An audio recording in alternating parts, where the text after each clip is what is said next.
The movie starts in Los Angeles. We are introduced to a smart thief named James Davis. He only steals expensive things. Before he does anything, James cleans his whole body very carefully. He scrubs off dead skin cells and makes sure there is no dandruff or loose hair. He does this so that the police can never find any evidence like skin or hair at the places where he commits his crimes. Next, we see Detective Lou Lubesnick from the LAPD. He has just woken up and goes to the bathroom to get ready for the day. Then we see Sharon Coombs, an aging 53-year-old insurance broker. She's getting ready to go to her job. While this is happening, James gets dressed and leaves his home. He carries a gun and a briefcase. He gets into his car from the parking lot and turns on a tracking device. He starts to follow another man named Masood. Masood works as a security guard who moves from one place to another. James had already put a tracker on Masood's car earlier, so he could follow him. James finds a good chance to get ahead of Masood's car and parks his own vehicle in an alley to block the road. When Masood sees the car blocking his way, he stops and gets out. At that moment, James points his gun at him and says he will not hurt him if he listens. Masood is scared, so he puts his hands up and gives up.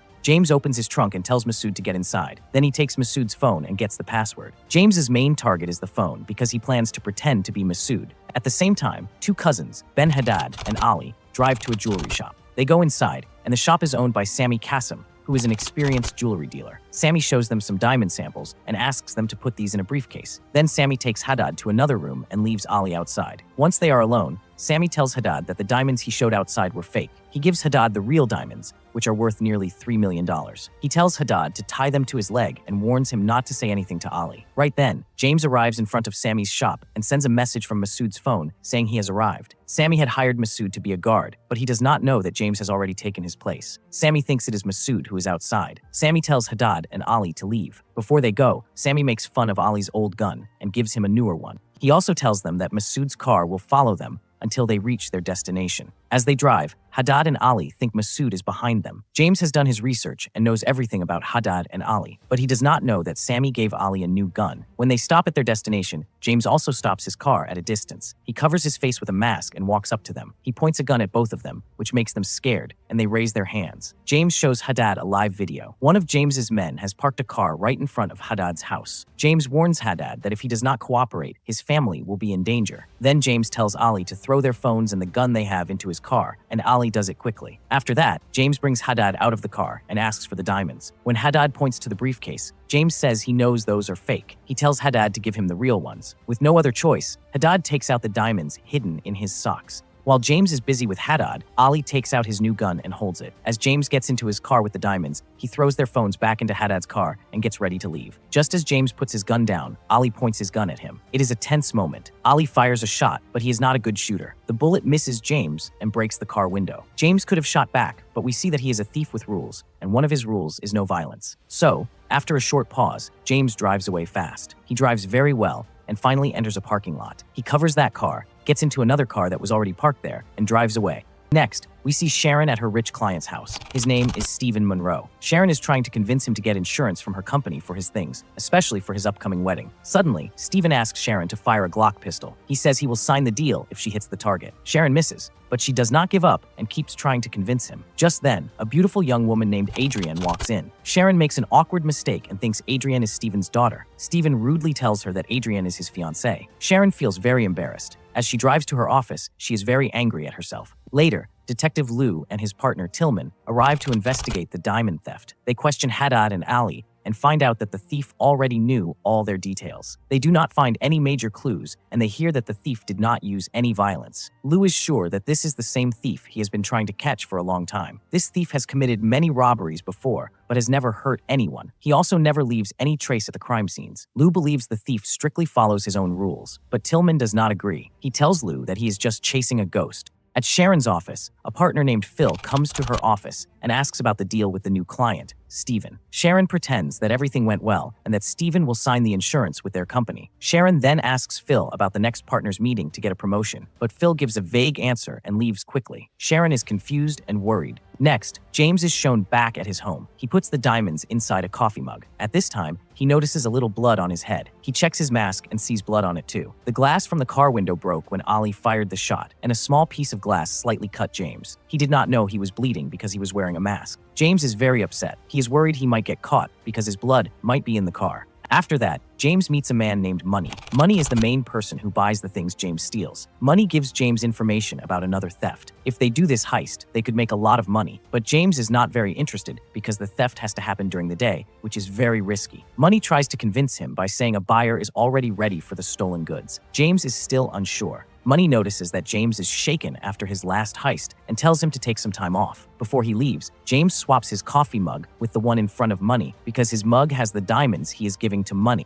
When James returns home, he looks at the profiles of insurance company workers for his next plan. This time, his target is Sharon. Sharon is at the company meeting. Instead of making Sharon a partner, her boss, Mark, announces that a new young broker named Madeline Adcock is joining their team. Sharon is upset, but she hides her anger. Soon, Mark says that Madeline will work together with Sharon. Sharon is very unhappy, but she stays quiet. Later, James goes to meet his hacker, Devin Bostic. He tells Devin to hack into Sharon's social media accounts to get all her information. Meanwhile, Money is making a deal with another thief named Orman. Money thinks James has lost his courage. Money tells Orman to watch James for now and get ready for the heist. That night, while James is driving and stops at a red light, another car hits him from behind. James gets out and sees a young woman named Maya, who is panicking. Maya is worried because it is her boss's car. James likes her as soon as he sees her. He tries to give her money to cover the damage, but Maya says it is her boss's car, so they have to go through legal insurance procedures, or she will lose her job. James writes down his details, and Maya gives him hers. Before he leaves, James asks if they can meet again. After thinking for a moment, Maya agrees, and they say goodbye.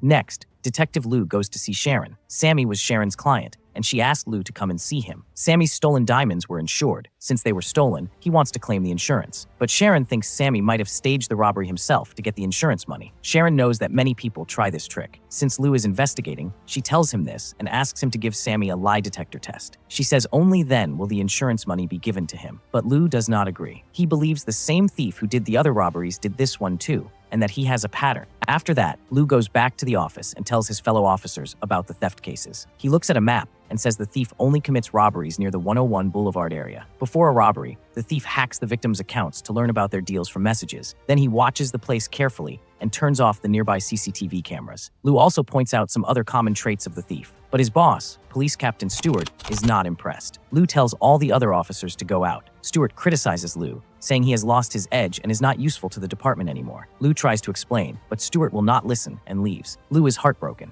Next, Orman is shown going after the target that James had planned, the Santa Barbara jewelry store. Orman follows a man. When the man enters his shop, Orman attacks him. He beats the man up and takes his briefcase. He breaks the glass and takes all the jewelry. He even hits a woman there for no reason. Orman is a crazy person. He gets scared when he hears a baby crying. After the robbery, he runs away. The whole thing is caught on CCTV. When Lou sees the footage, he quickly knows this was not the work of the 101 thief. The man in the videos is someone else. Later, we see James, still thinking about Maya. He texts her and asks her out to dinner. Maya replies with a yes. At the restaurant, James waits for her. Maya arrives and jokes that she got into a car accident and was late. James jokes back that he must have stopped suddenly. Maya smiles and says he did stop too fast, and that gave her the chance for a hot date. But James seems shy. He is a very shy person who does not make much eye contact. As they talk, Maya says the restaurant is too fancy and she does not like places like that. James quickly agrees and says he does not like fancy places either. He picked this restaurant only to impress her. They both go to a roadside eatery instead. James lies to Maya that he makes software. Maya asks many questions, but James stays reserved. As Maya is about to leave, James asks to meet again. Maya smiles and agrees. Just as Maya leaves, James sees news about the robbery at the Santa Barbara jewelry store. He gets very angry because he was supposed to do that job. He goes straight to Money and tells him he betrayed him. Money made a deal with him,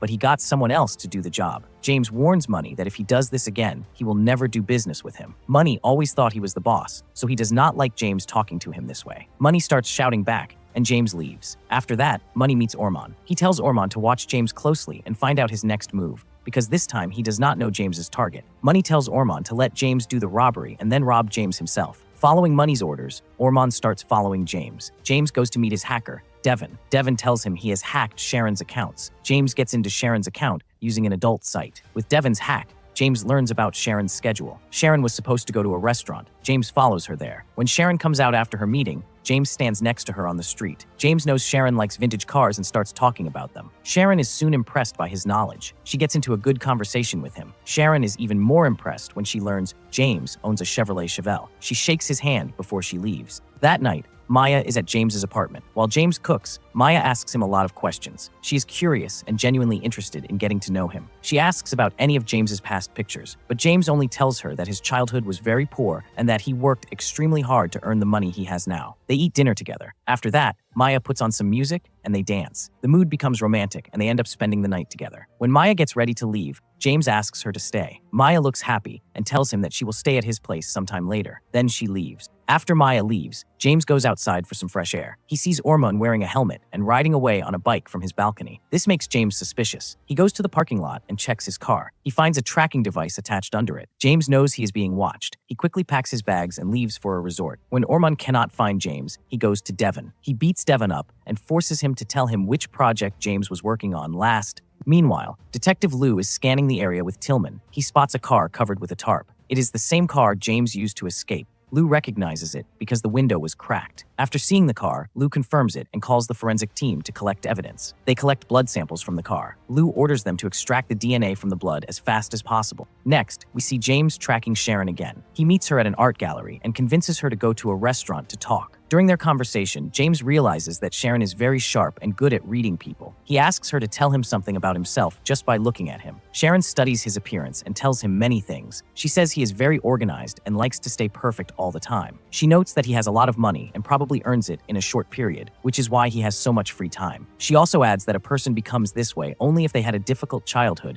and struggled a lot. Seeing how well Sharon can read people, James decides to be completely honest with her. He admits that he is a thief. Sharon is shocked, but James asks her to hear him out. He gives her a proposal. If she provides him with information about her wealthy clients who have insured their belongings, he will give her a big commission. This could completely change Sharon's life for the better. However, Sharon stays true to her job and her morals. She rejects James's offer right away. James tries to explain that her company does not value her properly, but Sharon still refuses to work with a thief like him. She gets up to leave. Before she goes, James tells her that if she ever changes her mind, she should post a picture of the beach on Instagram. That would be her signal that she is ready to accept his offer. Based on his research on Sharon, James is sure that she will join him eventually. After Sharon leaves, James sees that biker again. He chases Orman. There is a long and tough chase. James almost catches Orman a few times, but misses. Finally, Orman gets hit by a car and falls off his bike. He still gets up and limps into a convenience store. James follows him and catches him. He punches Orman and asks who he works for. Orman is tough and acts crazy. James does not want to make a big scene in public, so he warns Orman and leaves. He mistakenly thinks Orman will not come after him again. The next day, Lou joins a yoga class. By chance, Sharon takes the same class. Sharon jokes and asks if Lou is following her. Lou says no and that he is there for fitness. Meanwhile, another robbery happens on 101 Boulevard. The LAPD makes a big error. Thinking he is the 101 thief, they shoot the robber. Lou has not arrived yet. When he gets there, he sees the boy has already died from a gunshot by Inspector Townsend. Although the boy was a thief,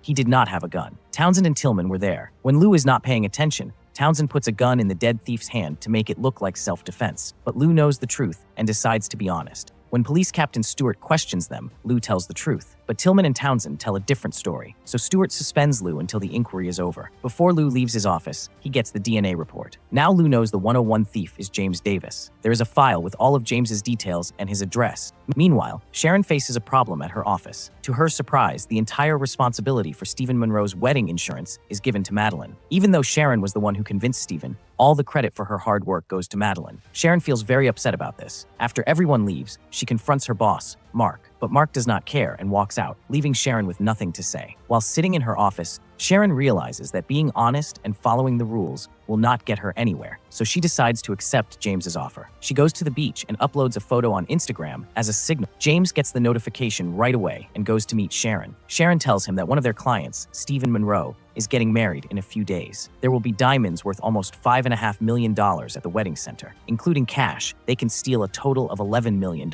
Sharon wants a commission of $3 million. James has never stolen such a large amount. He is curious, but he knows that with such valuable items, the security will be very strict. This makes the theft risky and could lead to violence, which James avoids, so he is not sure if he should do it. Later, Lou goes to James's address and meets his mother. Lou convinces her to send a voice message to James. James feels something is wrong, so he calls his mother. Lou is still there, so she tells him from a distance that a police officer is there. She gives the phone to Lou. When James hears Lou's voice, his heart starts racing. After so many years of stealing carefully, he is finally being trapped. James hangs up and decides to go through with the heist that Sharon told him about. Soon, James meets Sharon again and learns the whole wedding schedule. James plans to run away after this heist. With the money, he can settle down somewhere else. James gives Sharon a new phone and a SIM card. He tells her to destroy them after exchanging all the required information. For the next few days, James watches the wedding center. He tells Sharon he needs the flight schedules and a list of guards who will be on duty. Sharon gives him all the details. But James does not know that Ormond has been following him. Just after Sharon disposes off the phone and the SIM card, Ormond gets the chance and attacks Sharon. He beats her to get James's plan. When he puts a gun to her head, Sharon tells him everything. The next day, Sharon is late for yoga class. She meets Lou and tells him everything that happened. Now 4 people know about the theft: a suspended detective Lou, a lost insurance broker Sharon, a crazy thief Ormond, and the 101 thief James. Sharon is also part of the plan, so she would get in trouble if this went to the police. But since Lou is suspended, he is not acting officially. He tells Sharon not to worry. Lou does not tell anyone else and starts investigating on his own. He wants to prove his point to his boss and his peers. That night, James meets Maya at a diner. He tells her that he will be out of town for a few days. Maya really likes James, but she is tired of his secretive behavior. She gets annoyed and asks him to be honest about what he is doing,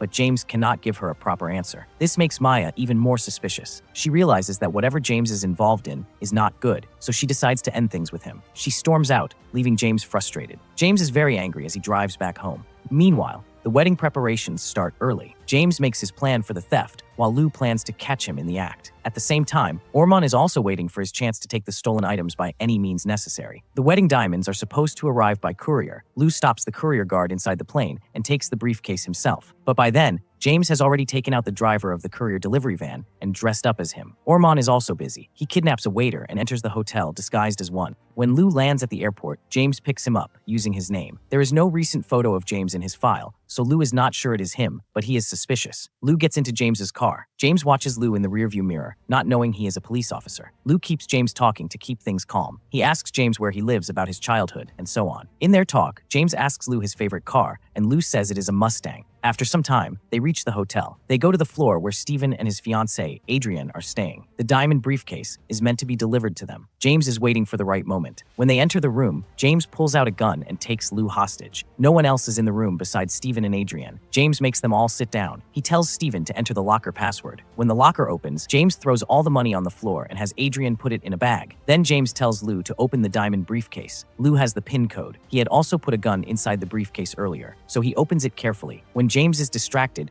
Lou quickly takes out the gun and points it at James, saying he is the police and is there to arrest him. James is startled but stays calm. He says if Lou fires, he will fire too. They have a tense standoff. At that exact moment, Ormond breaks the door and comes in. He takes James hostage himself. Lou could handle James because he knew James's rule about not hurting people, but he cannot be sure about Ormond. Ormond tells them to give him the diamond briefcase. When Stephen tries to stall, Ormond shoots him. It hits Stephen in the shoulder. Stephen shouts at Lou to shoot Ormond, but Lou does not want to kill. He decides to put his gun down, but Ormond wants to kill Lou because Lou has seen his face. Before Ormond can pull the trigger, James shoots him. Lou knows James's rules and is sure James only shot Ormond to save him. Because James saved his life, Lou tells James there is a car outside and he should escape. Lou says he will take care of things there. James takes the chance and runs away. Stephen then tells Lou that he will sue him, but Lou calmly replies that he is taking a few of Stephen's diamonds. He warns Stephen that if he tries anything smart, an investigation will start against him. Then, Stephen will also be punished for illegally bringing in diamonds and avoiding government taxes. On top of that, he will lose whatever else he has left. Hearing this threat, Stephen stays quiet. Lou then makes it look like Ormond was the 101 thief.